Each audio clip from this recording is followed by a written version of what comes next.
김건희 특검법이 어제 국회 본회의를 통과했습니다.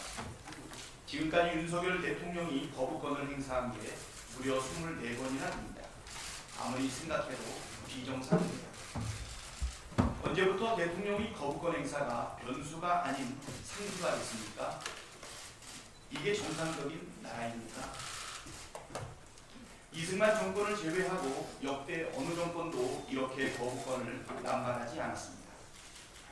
국민을 대표하는 국회의 입법권에 대해 존중하는 게 당연했기 때문에 마음에 들지 않더라도 국회를 통과한 법안에 대해 수용하고 공포했습니다. 우리 헌법이 삼권 분립의 정신과 원칙을 표방하고 있기 때문에 헌법 수호의 의무가 있는 대통령으로서 거부권 행사를 최소화한 것입니다. 그런데 윤석열 대통령은 걸핏하면 거부권을 행사했습니다. 심지어 여당 의원들에게 대통령 거부권을 무기 삼아서 야당과 싸우라고 독려까지 했습니다. 윤석열 대통령의 궤변처럼 특검이 반헌법적인 것이 아니라 윤석열 대통령의 거부권 남발, 국회 입법권 무시가 바로 삼권 분립을 부정하는 반헌법적 태도입니다.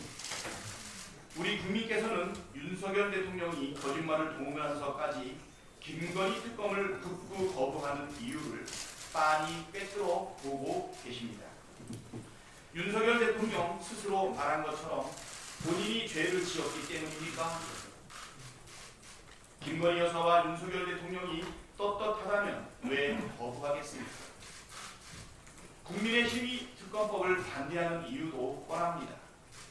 특검을 거부하는 자가 범인이라고 이미 스스로 밝혔습니다. 상식적으로 범인이 수사 거부하면 경찰이 수사를 하지 말아야 합니까? 그게 공정이고 상식이고 법치이고 정의입니까? 가난은 참아도 불공정은 못 참는다고 했습니다. 더 이상 참을 수 없을 만큼 비상식적이고 불공정한 정권의 태도에 국민의 분노가 폭발하고 있습니다. 제1야당 대표와 배우자에 대해선 2년 넘게 수백 번 압수수색하고 별건까지 털어서 기소하고 재판을 받게 하면서 주가 조작 의혹부터 국정농단 의혹까지 온갖 불법 의혹이 태산처럼 쌓여있는 김건희 여사는 제대로 수사하지도 않고 면죄부를 주고 있습니다. 누구는 자기도 모르게 결제된 식사비 7만 8천 원 때문에 재판을 받는데 김건희 여사는 300만 원짜리 명품백을 받아도 모녀가 주가 조작으로 23억 원의 이익을 취해도 기소조차 되지 않으니 국민께서 분노하고 있는 겁니다. 어제 국회를 통과한 김건희 특검법은 도이치모터스 주가 조작 의혹과 명태균과의 관계에서 이뤄진 부정선거, 인사개입, 국정농단에 대해 공정하고 투명하게 수사하기 위한 법안입니다. 대통령 배우자라도 출장 문제조사가 아니라 일반 국민처럼 똑같이 수사받고 불법 행위는 처벌받는 게 공정한 나라입니다. 압도적인 국민께서 김건희를 특검하라고 명하고 계십니다. 만약 윤석열 대통령이 이번에도 김건희 특검을 거부하면 분노한 국민에 의해 비참한 최후를 맞이하게 될 것입니다.